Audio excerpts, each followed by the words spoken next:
You will hear the director of a childcare centre talking to the parent of a new child.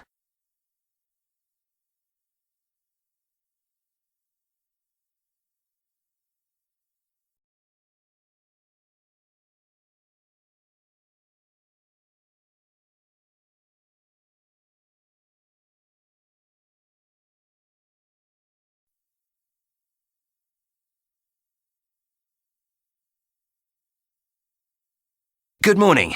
My name is Bob Ferguson and I'm the director of Ascot Childcare Centre. Oh, good morning. I'm Sally Ann Cullen. I made an appointment to enrol my daughter. That's right. I've got the application form right here. Now, first I need some personal details. So the family name is Cullen, is that right? That's right. Now, what about your daughter? What does she like to be called? Oh, her name is Alexandra, but we all just call her Alex. A-L-E-X. Great. As you know, we organise the children into different age groups. There's the babies group, the toddlers, aged 2 to 3, and the preschoolers. They're aged 4 to 5. How old is your daughter? Well, she'd go into the toddler group. She's just turned 3. And we always like to make a note of our children's birthdays so we can celebrate it all together if they're at the centre on that day. When was she born? Oh, the 8th of November. Fine. And we also find it's a great help to know about siblings. Sometimes a problem at the centre can be related to problems with a sibling. Does she have any brothers or sisters? Yes, a brother, Fraser. He's 2 years older. So that would make him 5, is that right? Yes, that's right. Fine. Now, we also need a contact address. Where do you live? It's 108 Park Road. That's P-A-R-K, Maidstone. Good. Now, last of all, we need a telephone number we can call if there are any problems. Oh, well, I'll be at work and so will my husband, so the best number to call is 3467 8890. Right. And is that a close relative? Yes, it's my mother-in-law's number. We prefer to make a note of how the person is related to the child, so I'll write down grandmother. Yes, that does make more sense. Now, that's all of the personal details. We also like to try and get a picture of your child's personal development. Can you tell me if there are any specific problems she's having? For example, does she get on well with other children? Is sleeping a problem? Oh, she gets on well with others, I think, but she does have trouble sleeping. We gave up her daytime nap a long time ago. That's good to know. I'll make a note of that. She can just have some quiet time while the others are resting if she likes. That should be fine. She enjoys drawing quietly. Right. Now, what about other skills?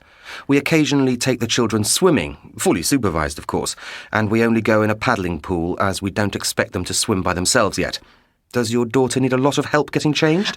No, not at all. In fact, she's been able to get dressed in the mornings for over a year now, so no problems there. That must be a big help for you. Now, what about the childcare arrangements? Are there any specific days you require? Well, I work Monday to Wednesday, but my mother-in-law has agreed to look after her on Wednesdays. So does that mean that you'll just need Monday and Tuesday for now? That's right. And what about the pick-up time? We offer extended hours for parents who work a great distance away. I work until 3 o'clock, but it takes me about half an hour to drive home, so ideally I'd like to pick her up at 4 if that's okay. That would be fine. Now, is there any other information you'd like?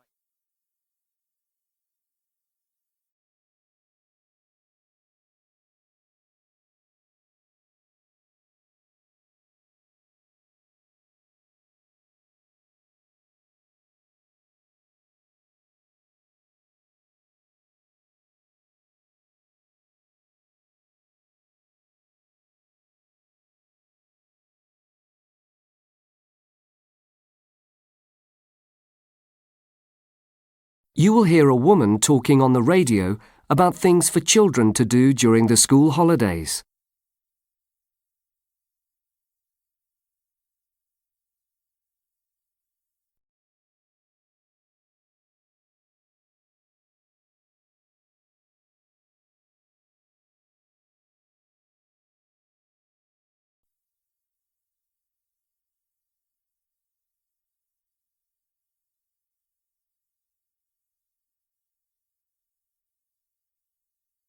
The school holidays are fast approaching, and I'm sure all of you parents out there are worried about how to occupy your children. Well, I have a few tips that may help keep your children entertained without spending large amounts of money. One of our biggest problems is that today's children often do not have the type of hobby that was familiar in the past, such as making their own toys. Instead, they rely on sophisticated video games to keep them amused. But children also like to feel needed. So why not give them jobs to do around the house? You may be surprised how much they will enjoy simple tasks such as washing your car. Another idea is to use this time to develop their cooking skills. Food is something we all enjoy, so why not get them to prepare some simple dishes in the kitchen? Learning to cook is a useful life skill for children to learn, and it can also keep them happy for several hours. Children also love doing arts and crafts, so why not give them the task of making presents for upcoming birthdays or celebrations? Not only will they enjoy making them, but you'll also save some money, and the family or friends who receive the gifts are sure to be delighted. A great idea to get children out of the house is to find out about how they can help in your local community. Perhaps there is a home for the elderly nearby. They are sure to welcome a visit from young people. Even a few minutes a week can brighten their day. Of course, younger children cannot do these things for very long, but older ones may find that there are ongoing projects around your neighbourhood that they can help with. These are just a few ideas, but I'm sure you can think of many more. If not, there are plenty of places to look for other suggestions. Nowadays, the first place people seem to look is the internet, which can be a good source of information. However, it does have its limits, because ideas suitable for children living in the city may not translate well for children in rural areas. So don't overlook your library. These are often filled with great ideas targeted at children in your specific area. There are a few key points to remember, however. One of the most important things is to keep your children active, otherwise they will be sure to get bored. Also, remember that although children can be very independent, even from 9 or 10 years old, you should still be there to take care of them up to the age of 12. So don't be tempted to let older children babysit their younger siblings. This should only be done by an adult.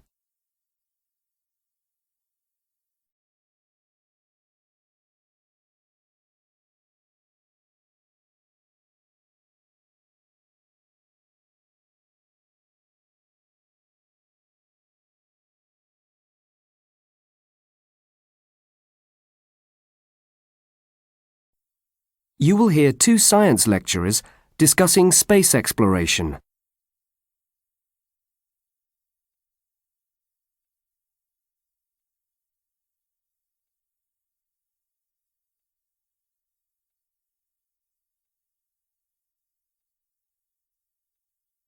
Hello, John. How was your conference on space travel? Hi, Susan. It was great. We heard some fascinating speakers, especially one fellow who was an expert on Mars. He thinks it's quite feasible for humans to live there in the near future. Well, if we spent the billions of dollars that go into space research on looking after our own planet, then perhaps we wouldn't need to worry about the Earth being uninhabitable in 100 years' time. Nor would we need to look for another planet to colonise. Yes, but there are some important things that space exploration can teach us, especially about the history of our own planet and its atmosphere. That sort of knowledge could help us solve some of the problems that threaten our planet. Still, I don't really see why they have to send astronauts into space. Robotics is so much more advanced now. Why can't they simply send robots? Well, robotics has come a long way, and it is more expensive to send a manned spaceship into orbit. But the biggest problem with robots is that they have to be programmed for every possible eventuality. Yes, I suppose you're right. Robots just can't react to situations independently the way that humans do. They still need us to tell them what to do. That's right. Robots may have come a long way, but if you're going to go to all the expense of building one, you really need to make sure it's going to work when it gets there, and they don't tend to take risks with new and untested technology. What if it lets you down? So instead, a lot of the space technology nowadays is actually based on the technology they used in the 1970s, because we know that it works and it's reliable. So, do you think it will ever be possible to send robots to Mars? I'm not sure. One of the speakers spoke about that, and he says that communication would be a problem. Is that because of the conditions? I mean, those extremes of temperature and even the atmosphere itself would probably create an awful lot of interference. Yes, but they're both issues that can be dealt with. No, the real problem is simply how far away it is. That would cause long delays before the robots received any messages about what to do next. So, for the moment, they don't think it's feasible. That makes sense. But tell me, do you really think we should be contemplating sending humans to Mars at all? Don't you think we should wait until we do have the technology? Well, many years ago, the civilizations that built the pyramids or that began building enormous cathedrals must have started the project never expecting to see it finished. I think we should take the same approach and start our preparations now. That's an interesting point, though I'm still not convinced. Surely you don't foresee a time when humans will be living on Mars? That's just science fiction, isn't it? Not at all. I think there is a distinct possibility that humans will live there. But what about the conditions there? Even the dirt on the ground could kill us. Yes, I agree with you there, but we can easily build a self-contained structure there so people don't need to go outside. I suppose the ground does also contain a lot of resources, so getting metals wouldn't be a problem. That's right. A lot of building materials could be found there, but there are still many risks involved. Yes, what about radiation? I don't think there will ever be a way to shield us totally from cosmic radiation, even inside a spaceship. I can't agree with you there. Astronauts have been travelling in space for a long time now, so that shouldn't be too much of a problem for us. I just don't think we have enough experience of living in space long term. But you have to accept that it is within the realms of possibility that one day there will be a Martian space station. Well, I have every faith in science, and Mars does seem to be the next frontier. So, yes, I imagine we will eventually send a space mission there. But I can't see people living there.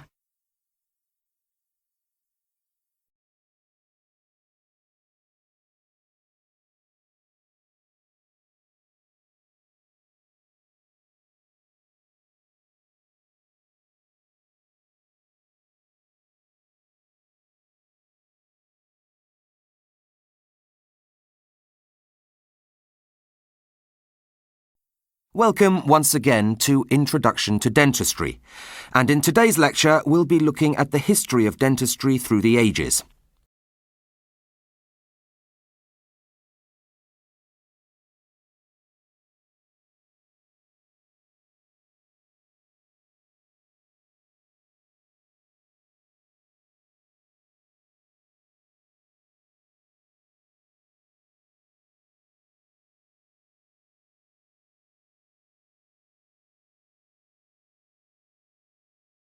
Now, skulls of the Cro-Magnon people who inhabited the Earth 25,000 years ago show evidence of tooth decay, and the earliest recorded mention of oral disease was in 5000 BC. This proves that oral disease is by no means a modern-day problem and has in fact plagued humans since time began. That particular reference appeared in a text written by the ancient people of Sumeria, which referred to tooth worms. There is also evidence that dental problems caused difficulties in other early civilizations, and people from those times actually developed treatments for them. For example, we have found historical evidence that the Chinese used acupuncture to treat the pain associated with tooth decay. There is even further evidence of the troubles caused by toothache in the Ebers Papyrus, which is a text written between 1700 and 1500 BC by the people of ancient Egypt. This papyrus contains references to diseases of the teeth, as well as prescriptions for medications they used at that time. While today we automatically prescribe antibiotics, the ancient Egyptians relied on more traditional remedies to help with tooth decay. Firstly, olive oil, which even today is known to have therapeutic qualities, and secondly, onions, which again are an age-old traditional medicine, and are still recognized as a reliable source of natural antibiotics. a large proportion of early dentistry was practiced as a part of general medicine. However, by the 5th century BC, Herodotus, a Greek historian, made the following observation. In Egypt, medicine is practiced on a plan of separation. Each physician treats a single disorder and no more. Some undertake to cure diseases of the eye, others the head, and others again of the teeth.